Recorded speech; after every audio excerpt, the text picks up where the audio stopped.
د الله رسول فرمایي زه خوشخبری اورم زه مبارکي وایم و هغه چاته چې د چا کاروبار حلال دی زه خوشخبری اورم زه مبارکي وایم و هغه چاته چې د چا کاروبار حلال دی د چا ګوله حلاله ده د چا د خپل روزګار چې دی هغه حلال دی زه مبارکي وایم و هغه سړي ته دا د الله رسول فرمایي لیکن ما او تا به اوس خپل ژوند ته وګورو ایا زما او ستا په ژوند کې دا کاروبار حلال دی زه به یو اسانه مثال دی ته درکوم یو مایسټر راواخله چې هغه په اسکول کې سرکار وده ته علیحده ډېره لوړه تنخواه ورکوي نو دی به د دې بچانو تربیت کوي دی به علم و هغو ته سپاري و هغو ته به د علم لاره چې د هغه اسانه کوي نو دی چې اوس ډیپټۍ لره نه راځي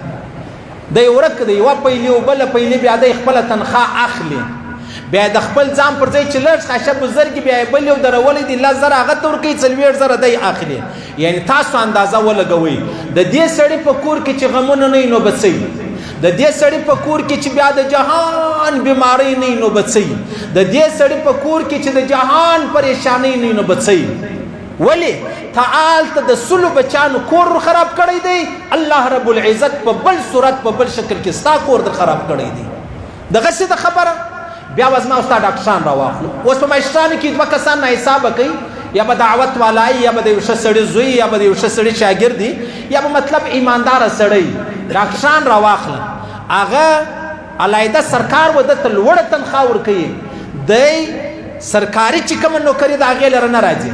راشي خالي دستخط وکړي حاضري ولګوي بیا ولاړ شي بیا خپل دفتر خپل هغه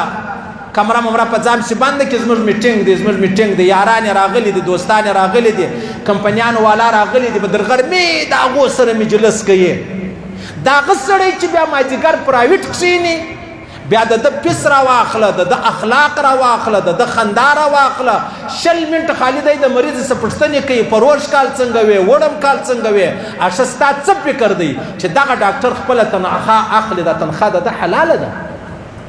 بیا د حج ټیم راغلی دی ولاړی حج لره بیا د عمرې ټیم راغلی دی عمرې لره ولاړی بیا د دعوت و تبلیغ ټیم راغلی دی ولاړی په چلو په 4 میاشتې کې ستا څه فکر دی دغه د ده چې کومه تنخواه ده دا حلاله ده نو د الله رسول فرمایي زه خوشخبري اورم و هغه چاته زه مبارکي وایم و هغه چاته چې د چا کاروبار حلال دی د چا روزګار حلال دی او د چا ګوله چې د هغه حلاله ده وګورئ عزیزانو 99% زموږ ګولې چې دي هغه حرامې دي یا شکمنې دي یا مشکوکه دي تناره والا دې راواخله میډیکل والا دې راواخله پرچون والا دې راواخله قصاب دې راواخله هر چاته شیدو والا دې راواخله و هر چاته چې ودرېدې والله که یو سړی اعتماد ورباندې لري چې تا ماته دا ډوډۍ پوره راکړله وزن تا ماته دا ډوډۍ راکړه د رښتیا و هغه وړه دي آیا که تا د ماښام وړه بیا په ګټ کړې دي تا بیا ډوډۍ چې د هغه میده کړې ده هیڅوک اعتماد نشي کولی بیا د هغسې مطلب میډیکل والا لره ورسه ورته تو خدای هغه دوا دې راکړې چې زما پکې پیدا ده که ستا دی وایي یا چې زما پکې پیدا ده بیا پرچون والا لره ورسه ایکسپایر شي و تا ته درکوي هغه تاریخ ورمیټاو کړي بیا ورسه شیدو والا لره تر شیدو یې اوبه ډېرې یي اشه دا به څه رقم ژوند دی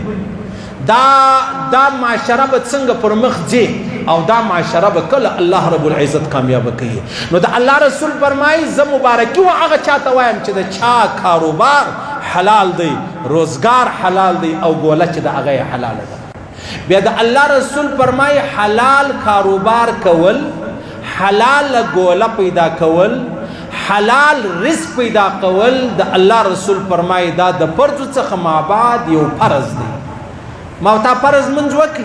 د هغه څخه مابعد بیا بل فرض دا دی چې ما او تا ځان ته حلاله ګوله پیدا کو حرامه ګوله پیدا نه کو یو ورځ پیغمبر علیه الصلاة والسلام مبارک ناست دی صحابه کرام هم ورسره ناست یو داسې تکړه صحابي ځوان صحابي چې دی هغه د مسجد په مخ ته تیر سلو نو یو دا بل ته وایي و یاره کاش کې دا سړی فی سبیل الله وایي جهاد یې کولی ډېره ښه ځواني الله ورکړې ده او ډېر زبردسته بدن الله ورکړی دی د جهاد په حواله باندې دا سړی ډېر پر مخ تللی سي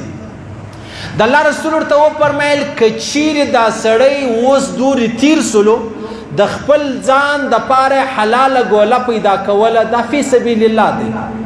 خپل ځان د سوال بچاو کړی و دا فی سبیل الله دی د خپل بچانو د پاره حلال ګوله پیدا کوله دا فی سبیل الله دی د خپل بابا او د ادي د پاره و حلال ګوله پیدا کوله دا فی سبیل الله دی او که د نامو د شهرت او د ریا د پاره روانو بازار لا دا فی سبیل شیطان دی نو لہذا لکه تبلیغی د الله په لار کې فی سبیل الله دی مجاهد د الله په لار کې فی سبیل الله دی یو عالم د علم په لار کې فی سبیل الله دی یو کاروباري د حلال ګولې په طلب پسې راوتلی د الله رسول ودې ته هم فی سبیل الله چې دی هغه ویلی د الله رسول ودې ته هم فی سبیل الله چې دی هغه ویلی دی بیا روایاتو کې راځي عزیزان ما د یو عالم ثواب ریدل په خپل په کتاب کې نه دیدلې یو سړی رالی د پیغمبر علی السلام مبارک مجلس لره چرالی د الله سن ډیر تړاکی سوي وو کاسه چې ډیر کار وکي زمرتي روزانه والا وای د الله رسول پښتنه جنې وکړه د الله سن ولې داسې سوي دي ولې یا رسول الله په غره کې ډبرې ماتوم د بچانو د پاره یو ګوله پیدا کوم وای د الله رسول دغه ځوان پر لاس مچکې چې دا رقم لاسونه یې بیا به ژر قیامت نه راځي د الله رسول فرمایي د قیامت علامه دا ده چې یو سړی به روپۍ پیدا کوي نور نو نه ګوري چې حلاله ده آیا که مرداره ده بعینه په دغه ژوند کې ما او تا مخامخ یو بس ما او ستا روپۍ په کار ده نور که حلاله ده که مرداره ده که خپله ده که پردۍ ده که ښه ده که بده ده موږ یې غواړو او دا د قیامت لویه علامه ده د الله رسول فرمایي